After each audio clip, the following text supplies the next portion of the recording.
Assalomu alaykum YouTube kuzatuvchilari. Navbatdagi mijozimizni polniy uylarini topshirdik. Detskiy xona, oshxona va yotoqxona mebellarini polniy topshirdik. Bu yerga mana bolalar uchun shkaf qilib berganmiz.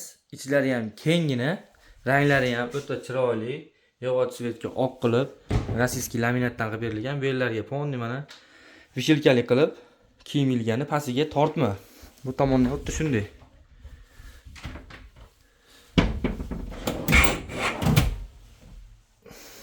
Tortmali qilingan, o'rtada polkali qilingan, kiyim polni taxlagani. Videoda o'tkazib yubormasdan oxirigacha ko'rsanglar, hammaning uyiga baribir mebel kerak. Kimda qanaqa savollar bo'lsa, kommentariyada yozinglar mumkin yoki pastga nomlarga telefon qilishlar mumkin. Obuna bo'lishni unutmanglar.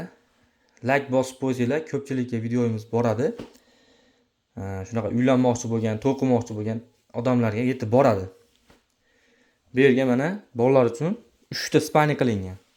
Bu katta bo'lib, kerak bo'lsa, o'g'il bola bo'lsa uylanguncha yotadigan bo'lgan. Matrasi ham uzun, 210 sm bo'lgan bo'yi.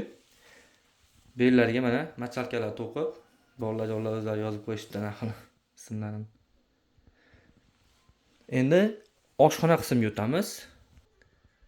Bu kuxnyasi. Oqqa yashil qilib kashtan akrildan qilib berganmiz.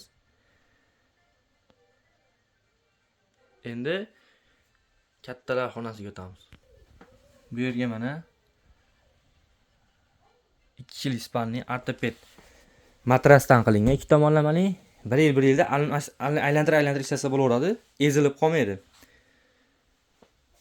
Bu yerga kattaroq qilib berganmiz, shkafni 240 sm bo'lgan eniga. Bu yerga mana vishelkali qilib, pastiga tortmali qilib. Xuddi shu ko'rinishda 2 och chekada bo'lgan. O'rtasini hozir ochib ko'rsatamiz.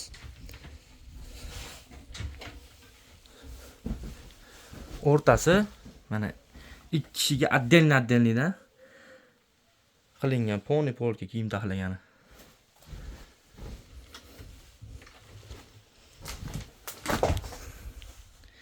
Kimga shunaqa xizmatlar kerak bo'lsa, bemalol telefon qilaveringlar. Videoda sarang qilib, to'y qilmoqchi bo'lgan tanishlarga tashab qo'yinglar. Arzoni sifatligi o'zimizda. Ruchkalariga ham ahamiyat berib qo'yasizlar. Temirdan, zavodskoy kraskali ko'chib ketmaydi, 60 sm. Agar xuddi shu holatda kichkina ruchka qo'yilganda xunuk bo'lib qoladi. Dizaynga tushirganmiz.